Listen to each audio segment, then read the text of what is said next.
Hi everyone and welcome to the Babbling Irons. Today we're going to talk about the fact that we finally have an injury-free team. It's a novelty that we have not seen all season. So I guess really, Sloth, is the curse finally over? We have an injury-free squad. Obviously we know we have the likes of Zuma who is susceptible to injury. So we know we're probably not going to have a fully fit team all the way through the season. But it does feel good to finally see that we have a squad that we can actually choose from rather than having to kind of just find anyone that has two willing legs to move to put into the 11. Yeah, that's definitely a positive. I think it's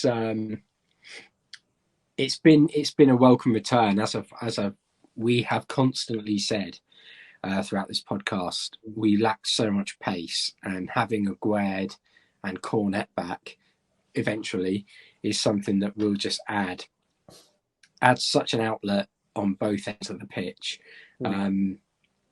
So that is huge for us. I think it's also, you start to look at the depth that we have and the options that we can now draw on, and even just on with multiple competitions, you start to feel a little bit more confident. So it's definitely a plus. Is it sustainable? I think we're probably asking a bit too much there. I think especially with the Porter Cabin FC facilities that we have, I think it's probably asking a bit too much. The fact that we don't even have a medical department of our own is also a bit of a worry. But, I do think that if we can really focus on rotating the players that we have, and particularly those centre-backs, as I mentioned, if we can ease someone like Zuma across the rest of the season and just manage where they play, I think that'll be a massive boost for us. Yeah, I think that's a great point. Is arguably now we should maybe looking at Zuma as bringing him in for those big games and ones where we need to get those wins. Whereas, as Ogbonna has shown, he's finding his feet again. He still doesn't necessarily have the pace, but there's going to be certain games where Ogbonna we could actually look at and go, you know what, Zuma, you are our player, but we don't want to risk you because we've got a big game coming up, say in Europa Conference. So we're actually going to rest you before. So I think you're right. I think, especially in those centre-back positions, we really do need to be a bit careful. We definitely need to wrap up, I think, Zuma and Aged in Cotton Wool, because if them two are fit, then arguably that's a very strong partnership, and that is by no short measure that is a top level or at least top half of the division centre-back pairing anyway, and you would argue possibly one of the best pairings in the Europa Conference. But again, we need to get those guys on the pitch. We need to get them playing. Obviously, again, we've got Skamaka now coming back as well. So that's fantastic. Obviously, Danny Ings got 2 in the last game. Antonio's gone and scored. Again, it's confidence now in 2 centre-forwards who have been around. They are going to be feeling pretty good. Good thing is it puts a bit of pressure on Skamaka, but in a good way. I think all of them now, there's that competition knowing that, well, as soon as one player doesn't perform, ideally, in an ideal world, the next guy steps in. If that guy performs, then you've got to wait for him to drop off, or you've got to come on and have an outstanding sub-performance. So it's something we've always said, the quality of depth had to be improved. And with an injury-free squad, you've got to say now there's some really good, healthy competition, especially in those forward areas. Obviously, I think centre-back, we're pretty well covered. I know there was obviously been a lot of concerns when Dawson went, and then we got some injuries. So I think there's always going to be a bit of that for us defensively going forward. But it'd be nice to see the likes of Lanzini and Fornals rotated in as well into midfield to, again, add that competition, get a bit of rest into 1 or 2 players, because obviously it's a long old season and we're going to have some very important games coming up in the next 15. So you'd like to see us be sensible. But I think the one that we're both quite happy to see, and it's going to get the tagline the moment he is available, but it's going to be the new signing when Cornet finally comes back, into the team, into the 11. I personally think we won't probably see him until maybe the Villa game. If it's probably a bit early for him to come back. I'm kind of judging that on how we've dealt with Scamacca. But yeah, how are you feeling about Cornet coming back in? What do you think that kind of as an impact that could have for us for the rest of the season? Bearing in mind, hopefully he stays fit. I think it could be huge. I think I was very happy with the signing. I did kind of say that his injury worries are something that kind of put me off, but you know, people want Prem proven players. He is Prem proven, and I think that while it's not worked out for him so far, that's nothing against him. I think it's just the case that, you know, something had to be taken care of. That's hopefully happened now, and we move forward. But you know, we could be looking at it's very small margins. It's butterfly flapping its wings almost. Where, you know, if he equalises against Chelsea, and that stands, as opposed to an awful VAR call, then, you know, we're probably going into the next few games with a little bit more confidence, but also, you know, we're probably not having as much negativity towards him as I think some people are at the moment. And if we can keep him fit, he's already shown a lot of ability in the Europa Conference. He has just shown a lot of pace on the ball and a desire to run at his opposition number. And if he keeps that up, I think he will cause a lot of problems, and I think he will get in amongst the goals as well. He likes to take a shot. It's something that we know Bowen likes to do as well. And if you can have, you know, opposition wingers doing that, opposite wingers on each side doing that and chasing them in, you're going to get goals. Yeah. So I do think he could be a real key player for us going into the back end of this season. Yeah, and he also had quite a good connection as well with Scamacca, as we saw in Europa Conference as well. So again, that's another appealing piece, is that we've got two players that seem to have a bit of a connection. We can get them both on the pitch.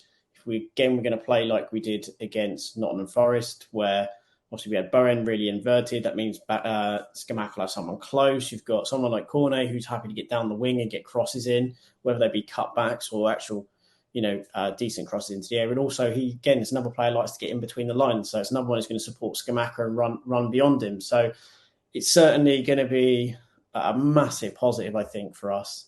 I think his goal scoring record at Burnley spoke for itself. You know, no disrespect to Burnley, but they were a poor team for a large majority of last year, and he dragged them into games at times. So it's going to be great for us. And I think also in Europa Conference, his ability to play that left wing back role, if we need to. Obviously, Emerson appears to be the left wing back of choice, but again, it's that option there where you could maybe play Cornet and Emerson on that side and have two players who are going to be able to interchange in a game, really, which could confuse the opposition, because it's who do you actually kind of go to mark? Because all of a sudden, if one drops and one goes forward, arguably for a defender, it's now actually, well, which one is the one playing left wing? Which one is playing left wing back? Who might know are now marking? So it could be, if used correctly, with those two, if we then play that wing back formation again, with those two, it could be really interesting if they are alternating throughout the game. Obviously, Cornet is going to want to be more forward, but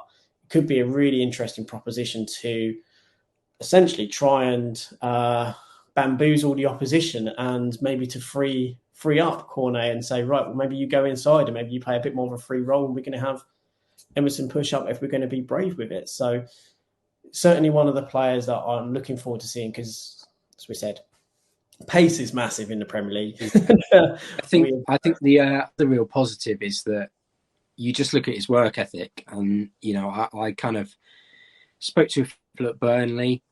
I haven't really mentioned it on the podcast, but I did meet Sean Dyche after he left Burnley, and he was as hilarious as always.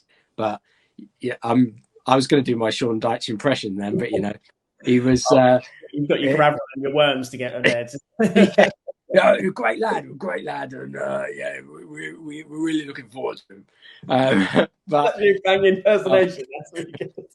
but no, he was saying just how he's like one of the first people in the gym, one of the last people off the training ground, and I think having sort of figure at the club, but also going into the back end of the season, someone with a bit of fire in their belly is something that's going to lift the whole squad. So I don't want to look back on this in 3 weeks' time and go, oh God, he's that bloody calf again. But I do feel very good about injury that's not been seen once in 50 years. It's kind of situation. Yeah, I know.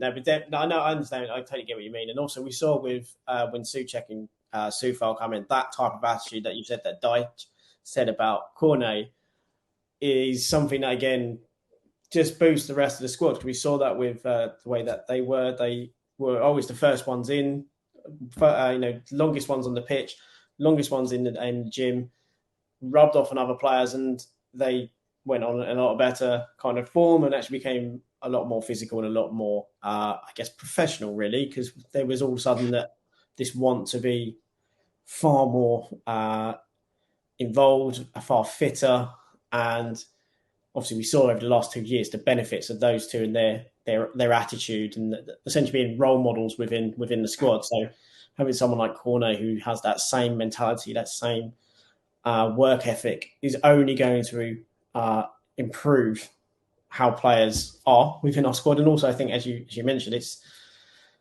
going to bring a buzz because it's someone new coming in, someone who's got a point to prove, and he's going to look at the likes of Ben Rama and he's going to go, "Well, I want your spot."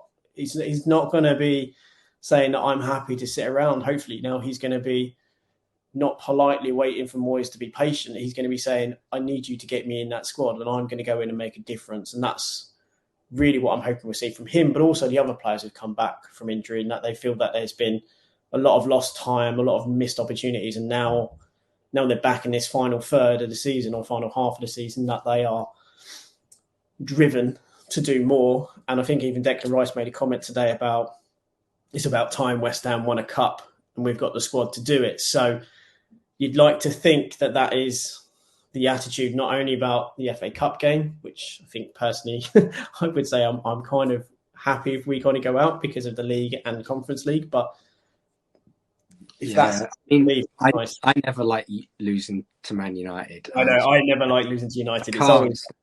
So I don't know if I'd use the word happy, but I think I would take it if it meant we won the Europa Conference. Essentially, that's what I would take that. I do think that one of the other elements it kind of helps free up is it does allow us that potential to see more of a Fornals or Ben Rama in the central attacking mid. Yeah. I know there's all this talk about the clauses of contracts with certain players at the moment, particularly Lanzini. But to be honest, I would just let him leave at the end of the season. He's made it clear he wants to go back to Argentina. And thank you, obviously, massive thanks to him for his time here, the work he's put in and the goals he's scored. But let him go if he wants to go. And you can look to move someone like Ben Rama into that position, into that central attacking mid area to keep a bit more depth, as I said, and then rotate across the line. It's that freedom to do that does mean that, as Rice said, we can be looking to win a cup at this point. Yeah, exactly. So I think we'll end it there. I think, ultimately there's a little bit of positivity coming out of the camp at the moment. We've just won our first game in about almost 10 games. We've won it comprehensively and we've run it really, really well. There's rumours that the team got together away from the management. So they're starting to take some responsibility. They're having some clear heart-to-hearts around what they're doing, what they're not doing. So they're clearly taking their own responsibility for their own performances, in which to take pressure off the manager, clearly. That seemed to be evident in the last game, the way they played. Obviously, there's much more commitment and conviction from them. And this injury-free squad, hopefully, if Moyes is sensible, he's going to rotate. And if he rotates, that means he keeps our players fresh. And the one thing we need is fresh players whilst we are at this point still in 3 competitions, and 2 of those is an absolute battle. One is the battle to stay in the league. The other one is a battle to go and win our first cup. I think the Conference League is our best route because obviously we are playing United, who are in form at the moment. But let's hope now with an injury-free team, we are going to start seeing the West Ham we've known of the past 2 years. And then let's just hope that this injury-free squad becomes a fully fit squad that then gives us something to cheer about after what is at the moment been a very hard and laborious season. But on that note, Sloth, there's only one last thing to say, and that is, come on, you irons.